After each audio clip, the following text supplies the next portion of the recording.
Hello and welcome once again. आज capital gains को और आगे बढ़ाते हुए कैपिटल असेट्स के मीनिंग को हम देख रहे थे। आइए आज हम उसको थोड़ा और डिटेल में लेते हैं। क्या देखा था हमने, जरा एक बार आज हम नोट्स में से ही इन बातों को देख लेते हैं। लास्ट क्लास में जो जो हमने समझा था, हमने सेक्शन 2 क्लॉज 14 को उठाया था और जरा अब हम बची हुई कुछ बातों को इसमें से कवर करेंगे। ध्यान से आप देखने वाले हैं।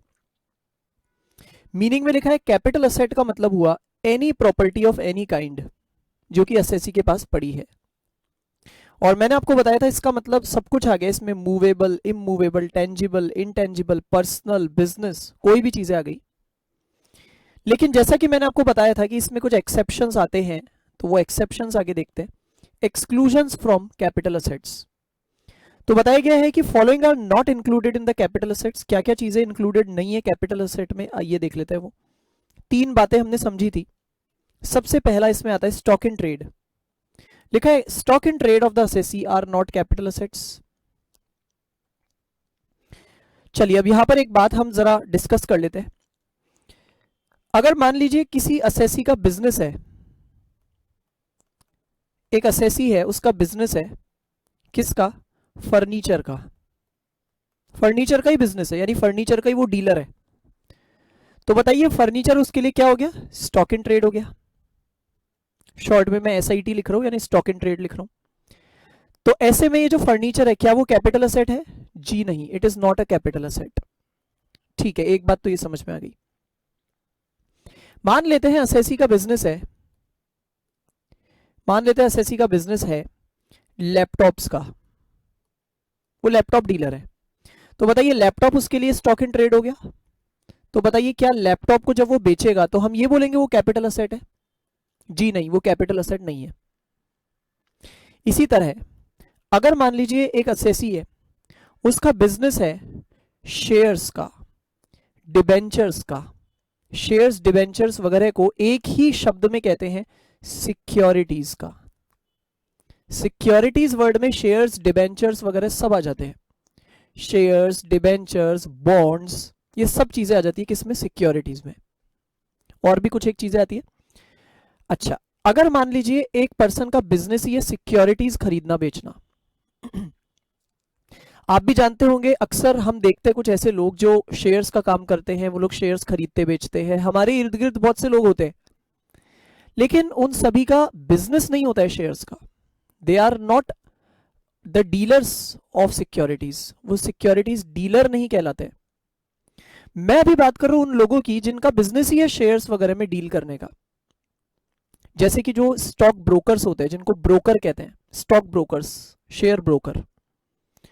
ठीक है, जो लोग ब्रोकर कहलाते हैं, आप मानिए उन लोगों के लिए हम कहेंगे कि उनका बिजनेस ही है सिक्योरिटीज को डील करना, शेयर्स, डिवेंचर्स वगैरह को डील करना। मैं उनकी बात कर रहा हूं अभी।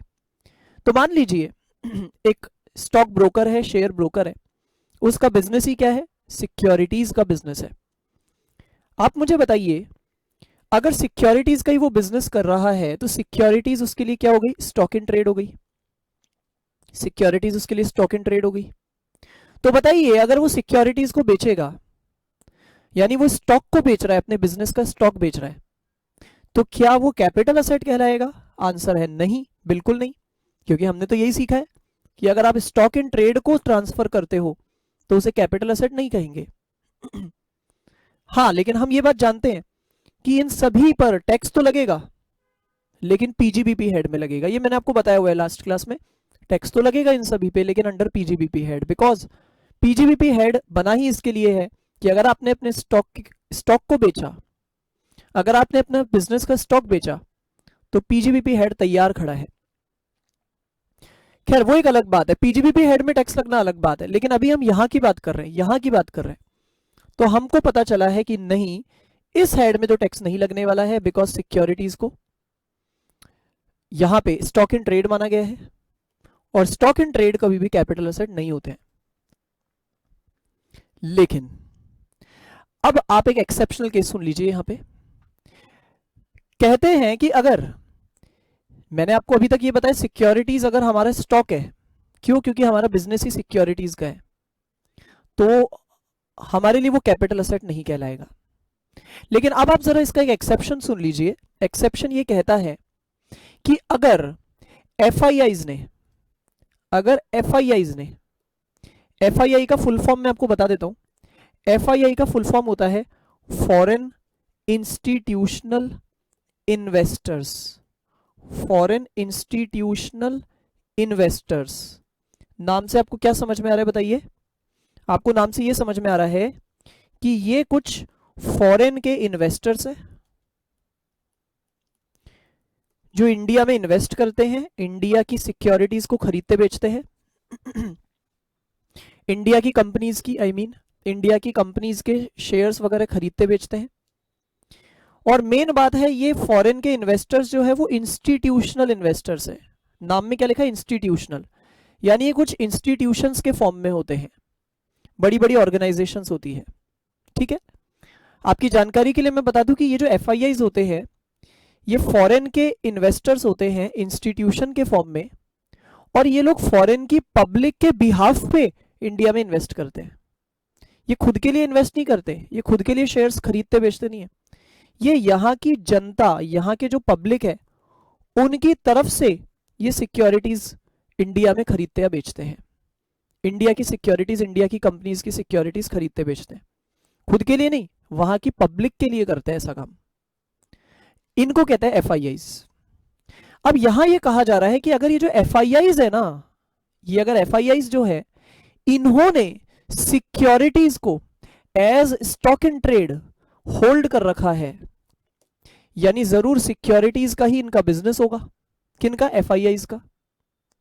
तो याद रखना है इनके लिए इसको कैपिटल असेट माना जाएगा, माना जाएगा। वैसे तो नहीं होता है ना कैपिटल असेट, क्यों नहीं है? अरे भाई क्योंकि सिक्योरिटीज का हमारा बिजनेस है।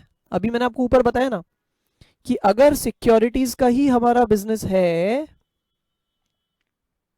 तो सिक्योरिटीज हमारे लिए स्टॉक इन ट्रेड है, तो वो कैपिटल असेट नहीं है, उस पर टैक्स नहीं लगेगा इस हेड में।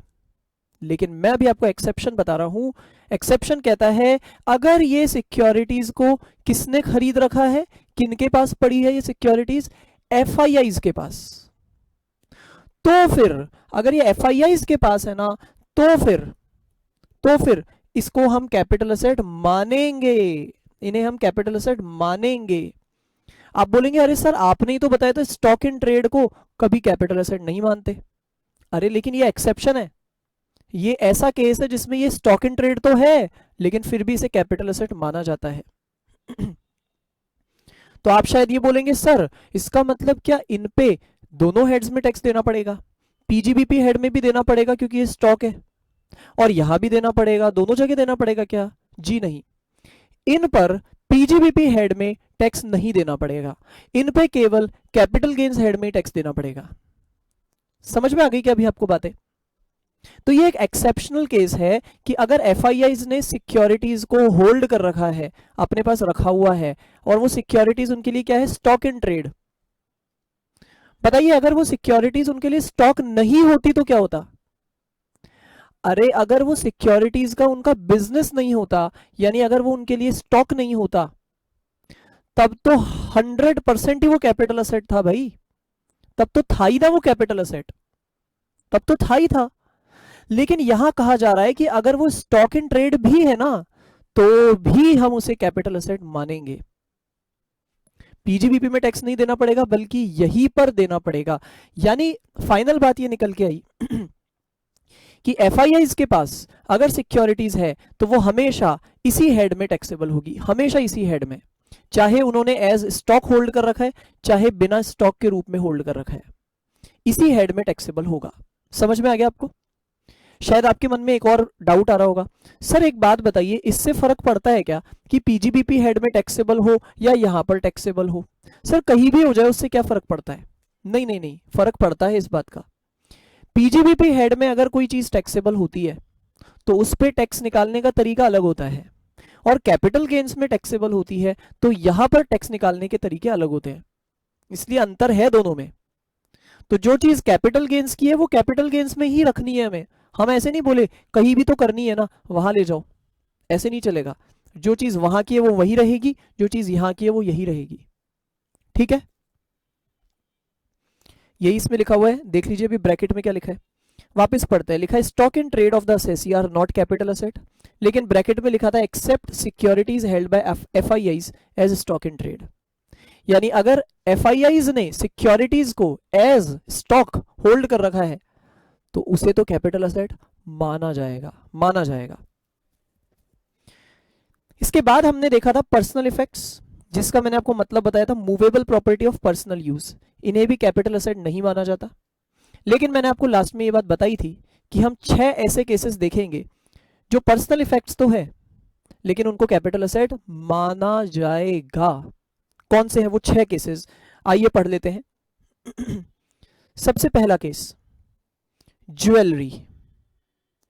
अगर हमारे घर में ज्वेलरी पड़ी है तो भले ही वो मूवेबल है, वो पर्सनल यूज वाली है, लेकिन फिर भी उसे कैपिटल असेट माना जा रहा है। कारण आपको मैंने लास्ट क्लास में बता दिया था, क्यों?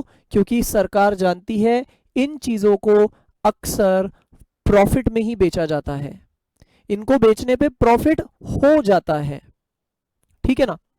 क्योंकि लोग इन्हें बेचते ही तब है जब इनके भाव बढ़े हुए होते हैं मार्केट में, और इनके भाव तो बढ़ते घटते रहते हैं। आप जानते हैं सोना चांदी वगैरह, इनके तो भाव ऊपर नीचे होते रहते हैं। इसलिए सरकार ने मौके का फायदा उठाया, बोला यार ये जो 6 चीजें हैं ना, इस पे हमें टैक्स दे देना। अरे तो भाई बाकी चीजों पे तो टैक्स वैसे ही नहीं बनेगा। लेकिन गवर्नमेंट कहती है यही तो हमारी चाल है कि इन 6 चीजों पे हमें नजर आ रहा है कि आपको प्रॉफिट हो सकता है, तो हमने इनको कैपिटल असेट मान लिया। एक्सप्लेनेशन के लिए बताया, ज्वेलरी में ऑर्नामेंट्स भी आ गए, आभूषण जिनको कहते हैं, गोल्ड सिल्वर प्लेटिनम किसी भी मेटल के हो। दूसरा, इसमें प्रेशियस या सेमी प्रेशियस स्टोन्स भी आ गए, स्टोन्स भी होते हैं अलग अलग, वो भी इसमें आ गए।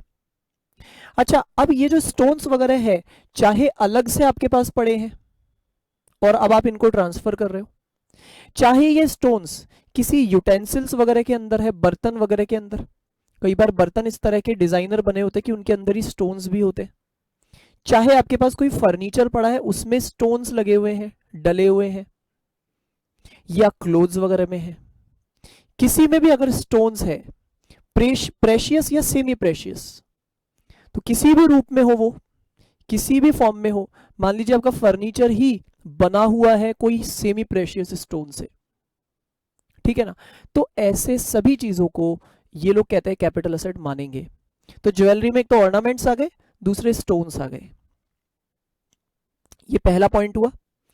दूसरा आता है आर्कियोलॉजिकल कलेक्शंस।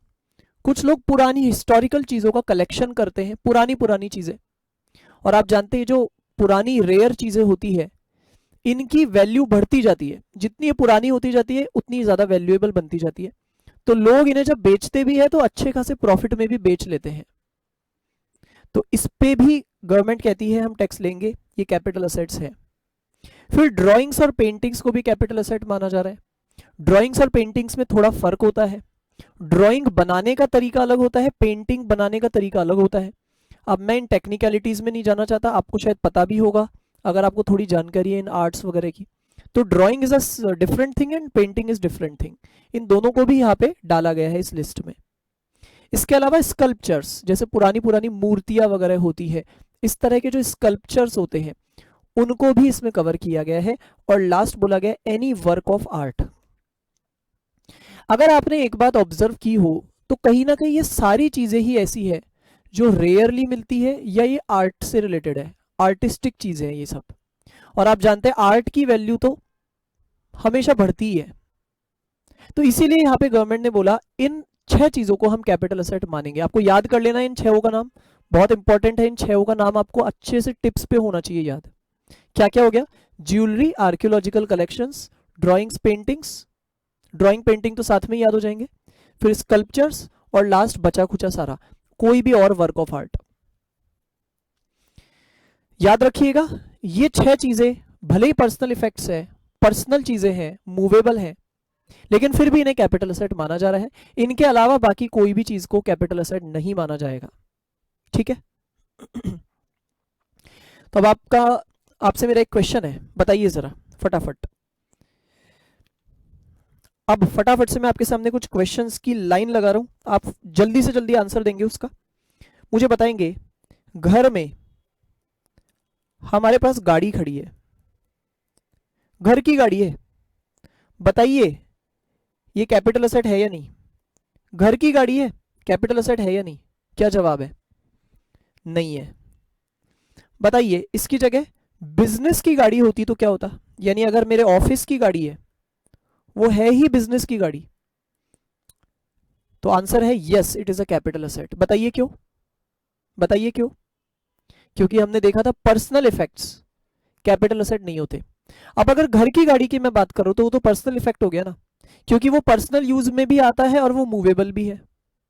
लेकिन अगर बिजनेस की गाड़ी है तो वो पर्सनल यूज में नहीं आ रही है, भले ही है वो मूवेबल, मूवेबल तो है लेकिन पर्सनल नहीं है, इसलिए उसे कैपिटल असेट माना जाएगा। ठीक है, और आगे बढ़ते हैं। और मैं आपसे पूछता हूं, बताइए घर में एसी लगा हुआ है, घर का एसी, बताइए कैपिटल असेट है क्या? क्या जवाब है? नहीं है। और बिजनेस का एसी है। बताइए घर का फर्नीचर है क्या कैपिटल असेट? बताइए बताइए फटाफट। नहीं है। बिल्कुल सही कह रहे हैं आप। इसी तरह बता दीजिए फटाफट, घर का घर, घर का घर मतलब हमारे रहने के काम में आने वाला एक घर है, मकान है। एक बिजनेस का मकान होता है उसकी बात नहीं कर रहा, हमारे घर का घर है, कहने का मतलब हमारे रहने के काम में आने वाला घर है, मकान है। बताइए इसके लिए क्या बोलेंगे? कैपिटल असेट है क्या ये? है क्या? है। बता दीजिए क्यों? एक ऐसी बिल्डिंग जो हमारे रहने के काम आती है, क्या वो कैपिटल असेट है? क्या वो कैपिटल असेट है? Answer is yes, it is a capital asset. क्यों क्यों क्यों? बताइए क्यों? अरे क्योंकि ये पर्सनल इफेक्ट है ही नहीं ना, ये पर्सनल इफेक्ट थोड़ी है। आप बोलेंगे सर क्यों नहीं है सर, ये तो पर्सनल घर है ना, बिजनेस के यूज में आने वाला घर थोड़ी है। सर बिजनेस का मकान अलग होता है, ये तो पर्सनल रहने के लिए है, तो इसको तो कैपिटल असेट मानना ही नहीं चाहिए ना। लेकिन आप ये भी तो सोचिए, ये इमूवेबल है। मैंने आपको बोला था पर्सनल यूज में आने वाली केवल मूवेबल चीजों को कैपिटल असेट नहीं माना गया है। अरे ये तो पर्सनल यूज में आने वाली इमूवेबल प्रॉपर्टी है, इसे तो कैपिटल असेट माना जाएगा।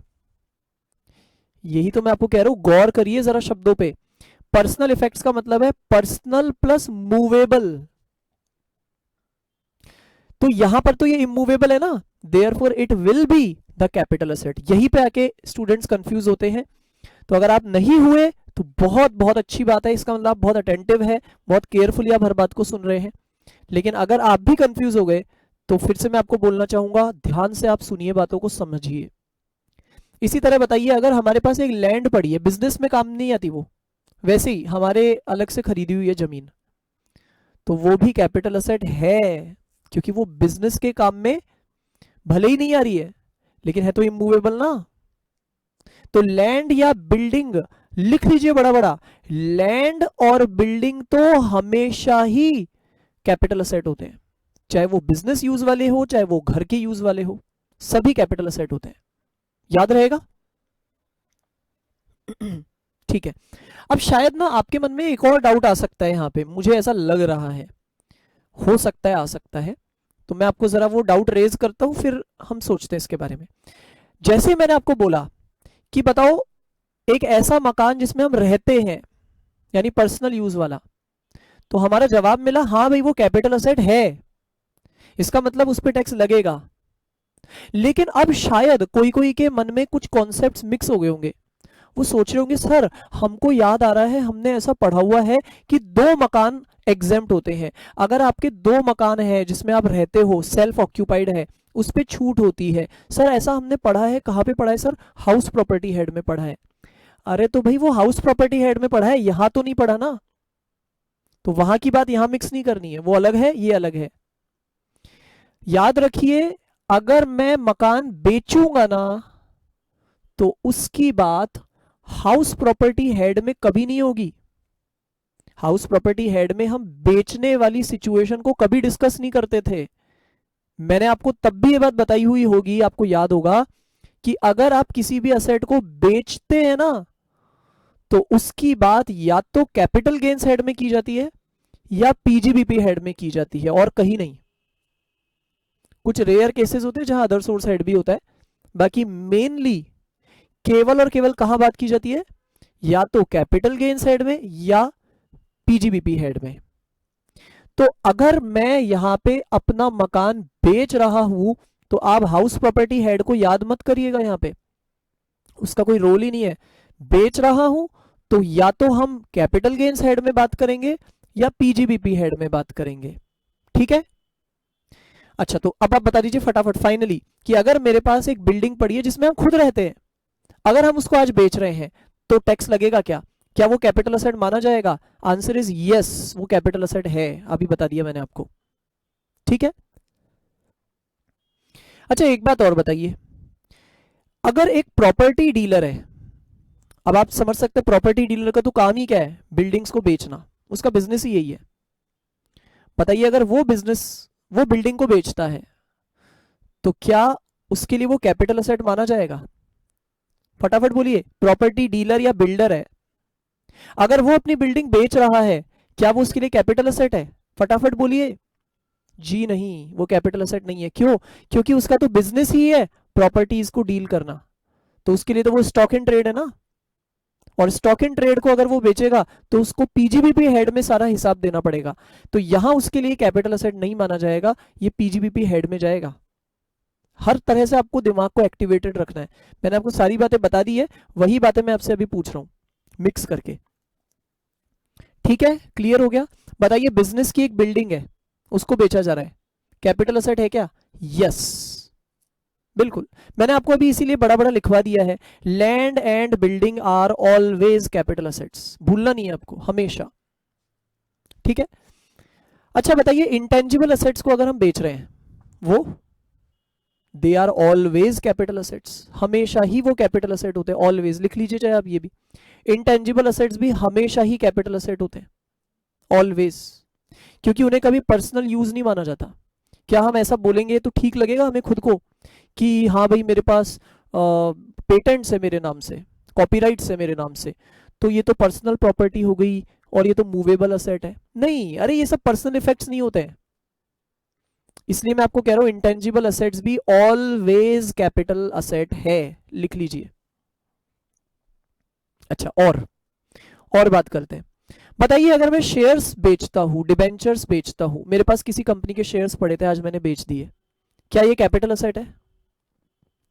क्या ये कैपिटल असेट है? यस, ये कैपिटल असेट है।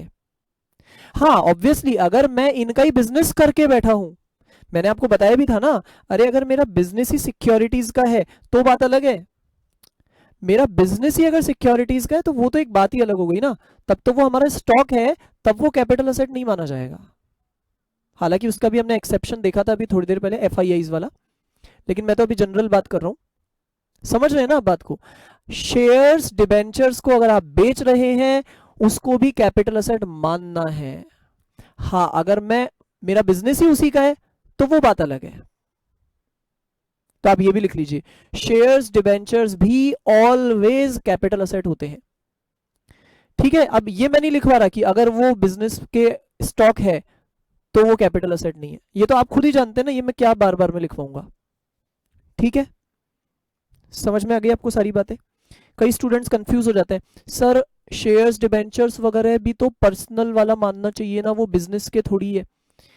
अरे ये सब पर्सनल इफेक्ट्स में थोड़ी आते हैं, हम ये कह ही नहीं सकते कि शेयर्स जो मेरे पास पड़े हैं किसी कंपनी के, वो पर्सनल यूज में आने वाली चीज है, वो मूवेबल चीज है। मूवेबल तो खैर कहलाते हैं शेयर्स, लेकिन पर्सनल यूज में आने वाला है ये कहना गलत है।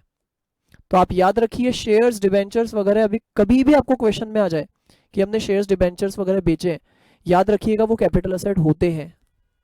समझ में आ गया आपको?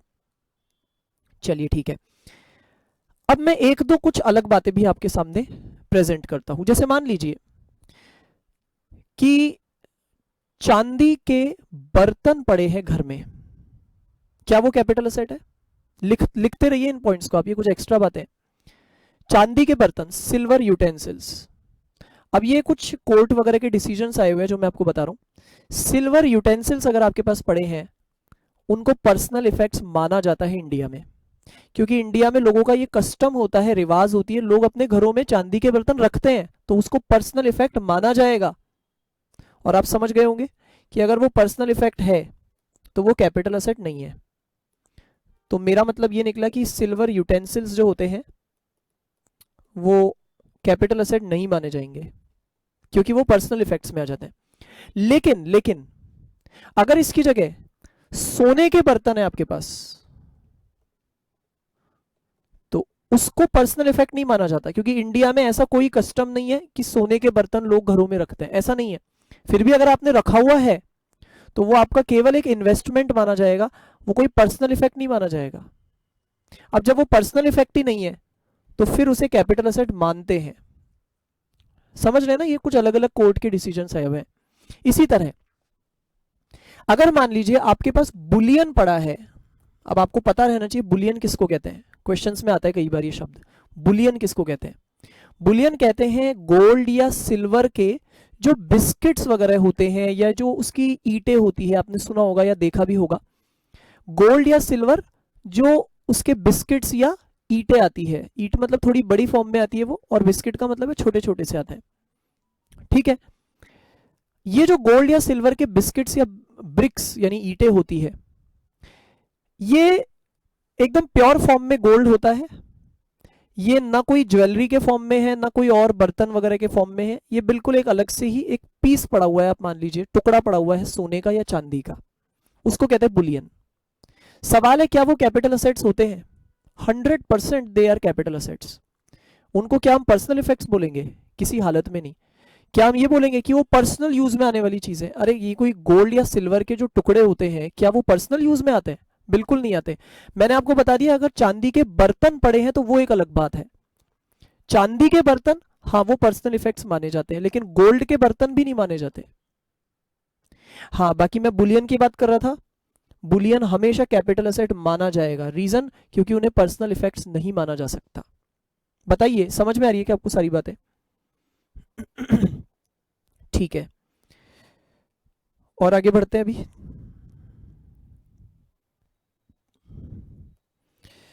चलिए अभी आगे बढ़ते हैं नोट्स में ही। अब बात आती है rural agricultural land in India. तो यहां मैंने आपको ये तो बातें बताई दी थी, इंडिया में एक एग्रीकल्चरल लैंड है लेकिन वो रूरल एरियाज में। अब मैंने आपको बस यही नहीं बताया था कि रूरल एरिया किसको कहते हैं। तो यहां हमें इनकम टैक्स में बताया गया है कि अर्बन लैंड किसको माना जाएगा। तो हमें अगर अर्बन लैंड का पता चल जाएगा तो उसके अलावा जो बचेगा वो रूरल है, सीधी बात है। तो हमें यहाँ पे रूरल का मीनिंग नहीं बताया है, हमें अर्बन का मीनिंग बताया है। आइए समझ लेते हैं अर्बन लैंड किसको बोला है। तो कहते हैं कि भाई सीधी बात है, देखो अगर मान लो कि एक म्यूनिसिपैलिटी है, यहां पर ये एक म्यूनिसिपैलिटी है, इसको हम क्या कह रहे हैं? म्यूनिसिपैलिटी, जिसको हम नगर निगम भी कहते हैं, म्यूनिसिपल कॉरपोरेशन। तो म्यूनिसिपैलिटी है, जैसे मैं आपको अगर बात करूं तो मान लीजिए जयपुर की बात की जाए तो जयपुर नगर निगम, तो ये हमारे यहाँ की म्यूनिसिपैलिटी है, इसको म्यूनिसिपल कॉरपोरेशन कहते हैं। भाई सीधी बात है, बड़े शहरों में उसको म्यूनिसिपल कॉरपोरेशन कहते हैं और थोड़े छोटे वालों में उसको म्यूनिसिपैलिटी कहते हैं, कुछ भी कह सकते हैं। अब आप ध्यान से सुनिए, मान लीजिए म्यूनिसिपैलिटी है जयपुर की, या तो ये म्यूनिसिपैलिटी है या ये कैंटोनमेंट बोर्ड है। अब आपको पता रहे म्यूनिसिपैलिटी तो जनरली सभी जगह पे होती है, बाकी कैंटोनमेंट बोर्ड कहाँ होता है? मिलिट्री एरियाज में, मिलिट्री एरियाज में, ठीक है। जिसको हिंदी में कहते हैं, आपने शायद कहीं पे सुना भी होगा, छावनी। छावनी मिलिट्री एरियाज में होते हैं कैंटोनमेंट बोर्ड। अच्छा इनका काम क्या होता है आपको ये भी पता है? म्यूनिसिपैलिटी या कैंटोनमेंट बोर्ड, इन दोनों का ही क्या काम होता है? उस एरिया को मेंटेन करना, वहां पे सड़क वगैरह बनवाना, लाइट्स, बिजली पानी गैस वगैरह की सप्लाई इंश्योर करना, सफाई वगैरह पे ध्यान देना, यानी उस पर्टिकुलर एरिया को मेंटेन करना, ये इनका काम होता है। चाहे म्यूनिसिपैलिटी का चाहे कैंटोनमेंट बोर्ड का, दोनों में इतना सा अंतर है कि नॉर्मल एरियाज में तो म्यूनिसिपैलिटी होती है और जो मिलिट्री एरियाज होते हैं उनको संभालने वाली कैंटोनमेंट बोर्ड होते हैं, ठीक है। आगे बढ़ू, अब ये कहते हैं मान लीजिए ये म्यूनिसिपैलिटी है और इस म्यूनिसिपैलिटी का जो ज्यूरिसडिक्शन है, मान लेते हैं ये उसका दायरा है। ज्यूरिसडिक्शन का मतलब आप समझते हैं ना, यानी इस म्यूनिसिपैलिटी के रेंज में कितना एरिया आता है, इसकी पावर्स में कितना एरिया आता है। तो मान लेते हैं इतना एरिया इसके पावर में आता है। जैसे जयपुर नगर निगम के दायरे में जयपुर और उसके आसपास के भी कुछ कुछ एरियाज आ जाते हैं। तो ये उसका पूरा जुरिस्डिक्शन है जो मैंने सर्किल से मार्क किया है। अब मेन बात है, ये जो म्यूनिसिपैलिटी या कैंटोनमेंट बोर्ड है, ये कोई छोटा सा नहीं होना चाहिए।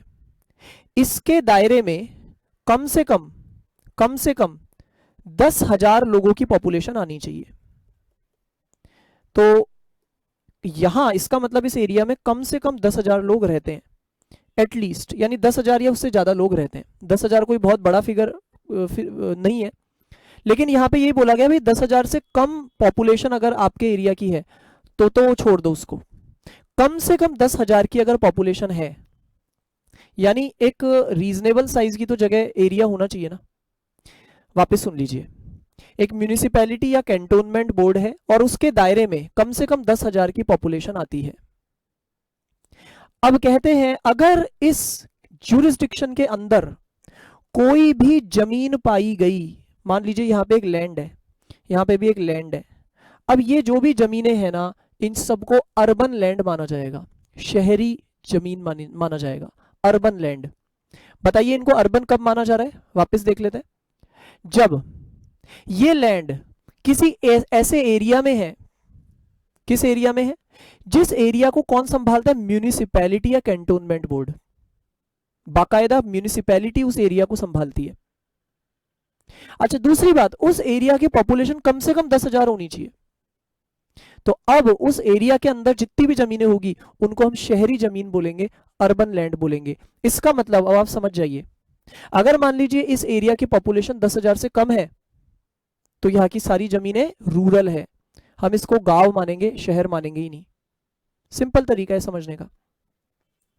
सवाल उठता है इस ज्यूरिसडिक्शन के अंदर यानी ये जो नगर निगम का दायरा है उसके अंदर की तो चलिए सारी जमीन अर्बन है क्योंकि यहां की पॉपुलेशन भी 10,000 है, लेकिन सवाल है इसके बाहर अगर कोई जमीन हुई तो क्या होगा उसका? सीधी बात है, वो अर्बन नहीं कहलाएगी। लेकिन आगे पढ़ते क्या लिखा हुआ है। आगे लिखा हुआ है कि मान लो इस एरिया की पॉपुलेशन कम से कम 10,000 तो है, माना कम से कम 10,000 तो है, लेकिन मान लेते हैं 1 लाख तक ही है। मतलब 10,000 तो है, 10,000 या उससे ज्यादा तो है, लेकिन 1 लाख के अंदर है, 1 लाख के अंदर है। तो मैं मान लेता हूं ये किसके अंदर है, 1 लाख के अंदर है। मैंने 1L लिख दिया, यानी समझ जाइए 1 लाख के अंदर है। 10,000 से ज्यादा है, 10,000 या उससे ज्यादा है, लेकिन 1 लाख के अंदर है, ऐसा मान लेते हैं। तो ये कहते हैं इस सिचुएशन में इसके बाहर का 2 किलोमीटर तक का जो दायरा बनेगा ना, इसके बाहर का 2 किलोमीटर तक का जो दायरा बनेगा, 2 किलोमीटर तक का जो डिस्टेंस होगा, चारों तरफ से आप देख लीजिए 2 किलोमीटर तक का जो डिस्टेंस होगा, ये जो सर्किल बनेगा ना, ये जो 2 किलोमीटर के डिस्टेंस में जो सर्किल बन जाएगा एक और, इसके अंदर भी जो भी जमीनें होगी ये भी सारी अर्बन मानी जाएगी। समझ में नहीं आया शायद आपको, वापस सुनिए। देखिए, अगर इस म्यूनिसिपैलिटी के दायरे में 10,000 की पॉपुलेशन है तो इसका ये जो दायरा है ना, जो मैंने ब्लू सर्किल से आपको दिखा रखा है, उसकी तो सारी जमीनें है ही अर्बन, ये तो मैं आपको पहले ही बता चुका। लेकिन अब सेकंड बात ये आती है कि इस ब्लू सर्किल के बाहर जो जमीनें हैं क्या वो भी अर्बन कहला सकती है? कहा यस, वो भी कहला सकती है, लेकिन केवल 2 किलोमीटर बाहर तक की जो जमीन है वही कहलाएगी, केवल 2 किलोमीटर बाहर तक की। चारों तरफ से आप देख लो 2 किलोमीटर दूरी तक की जितनी भी जमीनें हैं वो सब भी अर्बन में आ जाएगी, वो सब भी किस में आ जाएगी? अर्बन में आ जाएगी। ठीक है, समझ में आ गया आपको? अच्छा, लेकिन अब एक और कदम आगे बढ़ते हैं। मान लीजिए ये जो म्यूनिसिपैलिटी का दायरा है, ब्लू सर्किल, ये जो ब्लू सर्किल वाला दायरा है, अंदर वाला इनर ब्लू सर्किल, आप बोलेंगे सर ब्लू सर्किल तो बाहर भी है, मैं अंदर वाले ब्लू सर्किल की बात कर रहा हूं। ये जो अंदर वाला ब्लू सर्किल है, मान लीजिए इसके अंदर पॉपुलेशन है कितनी, इस बार मैं थोड़ा बदल देता हूं पॉपुलेशन को। मान लेते हैं इस बार इसके अंदर की जो पॉपुलेशन है वो 1 लाख से 10 लाख के बीच में है। इससे पहले मैंने 1 लाख के अंदर लिया था, लेकिन इस बार मैं 1 लाख से 10 लाख के बीच में ले रहा हूं। तो मान लेते हैं यहाँ की पॉपुलेशन है 1 लाख से 10 लाख, यानी ये जरूर थोड़ा बड़ा शहर है, मीडियम साइज का शहर है। तो ऐसे में कहा जाता है कि 2 किलोमीटर क्या, अरे बल्कि अगले 6 किलोमीटर तक की जो जमीन है, केवल 2 नहीं, 6 किलोमीटर आगे बढ़ जाओ, 6 किलोमीटर तक की जो जमीन है ना, सब तरफ से देख लो, 6 किलोमीटर तक की जो जमीन है वो सारी की सारी अर्बन में आ जाएगी। अब ये एक नया सर्किल बना लीजिए आप 6 किलोमीटर के अंदर, ठीक है। बताइए 6 किलोमीटर तक हम कब बढ़ रहे हैं, जब हमारे एरिया की पॉपुलेशन 1 लाख से 10 लाख के बीच में है। अगर इस म्यूनिसिपैलिटी के दायरे में जो पॉपुलेशन आती है वो 1 लाख से 10 लाख के बीच में है, तो कहा गया कि इस म्यूनिसिपैलिटी का एरिया जहां खत्म हो रहा है, इनर ब्लू सर्किल जहां वो खत्म हो रहा है, अंदर वाला ब्लू सर्किल, उसके आगे के भी 6-6 किलोमीटर तक की जो जमीनें हैं वो अर्बन कहलाएगी। भाई उस एरिया के अंदर की तो सारी जमीनें अर्बन है ही ना, लेकिन उसके बाहर की 6 किलोमीटर तक की जमीनें भी अर्बन है। और अब लास्ट केस आप बना लीजिए, मान लीजिए एक बहुत ही बड़ा शहर है ये। अब कैसे पता चल रहा है बड़ा शहर है, तो मान लेते हैं इसकी पॉपुलेशन इस बार 10 लाख से भी ज्यादा है, 10 लाख से भी ज्यादा है, तो ये बहुत बड़ा शहर है। तो उस केस में तो कहते हैं जहां इस म्यूनिसिपैलिटी का दायरा फिनिश होता है, इनर ब्लू सर्किल, वहां से 8 किलोमीटर दूरी तक की जो जमीनें हैं, चारों तरफ से आप 8 किलोमीटर देख लीजिए, वो सारी जमीनें अर्बन कहलाएगी। कहां लिखा है ये सब, देख लीजिए। सबसे पहला पॉइंट तो यही लिखा था कि एक ऐसा एग्रीकल्चरल लैंड जिसके ज्यूरिसडिक्शन में, यानी जिसके दायरे में पॉपुलेशन कम से कम 10,000 होनी चाहिए, तो ऐसे एरिया के अंदर की जो भी जमीनें हैं वो क्या है, अर्बन एग्रीकल्चरल लैंड। दूसरा, अगर मान लीजिए इस दायरे के बाहर भी कोई जमीन है, जैसा कि हमने देखा इनर ब्लू सर्किल के बाहर की जो जमीनें हैं वो भी अर्बन कहला सकती है, लेकिन शर्त यह है कि वो अप टू 2 किलोमीटर हो, वो जमीन कहां तक हो, 2 किलोमीटर तक। अच्छा, ये तो बात है जब 10,000 से 1 लाख के बीच की पॉपुलेशन है, लेकिन अगर पॉपुलेशन इससे भी ज्यादा है, 1 लाख से 10 लाख, तो फिर रेंज थोड़ी बढ़ गई, 6 किलोमीटर आगे तक की जमीन है। और अगर 10 लाख से भी ज्यादा है तो और रेंज बढ़ गई, 8 किलोमीटर तक की जमीन है। समझ में आ गया आपको। इसमें एक बात और लिखी है कि ये जो किलोमीटर आप नापोगे, ये ऐसे नहीं टेढ़ा टेढ़ा करके नापोगे कि हाँ भाई गलियों में से होते हुए जा रहे हैं तो हाँ भाई 2 किलोमीटर तो हो भी गए, नहीं, ये आपको शॉर्टेस्ट डिस्टेंस मेजर करना है, और वो भी एरियली। एरियली का मतलब हवा में, जब हम हवा से मेजर करते हैं तो वो सबसे छोटा डिस्टेंस निकलता है। जमीन से तो हमें घूम घूम के जाना पड़ सकता है ना, इसलिए बोला है आप हवा में एरियली अगर मेजर करते हो तो सबसे छोटी दूरी, एकदम शॉर्टेस्ट डिस्टेंस 2 किलोमीटर तक का जो नजर आ रहा है, या 6 किलोमीटर या 8, जो भी है उस तरह से आपको मेजर करना। बताइए समझ में आ गया आपको ये सब। तो ये थोड़ा सा लंबा टॉपिक था जिसमें हमने देखा अर्बन लैंड किसको माना जाए और किसको नहीं, और जो अर्बन लैंड नहीं है अब आप समझ जाइए, यानी इस दायरे के बाहर की जो भी जमीनें होगी, जो हमने देखा 2 या 6 या 8 किलोमीटर तक की जमीनें, तो इसके बाहर की जो जमीनें होगी वो सारी रूरल कहलाएगी।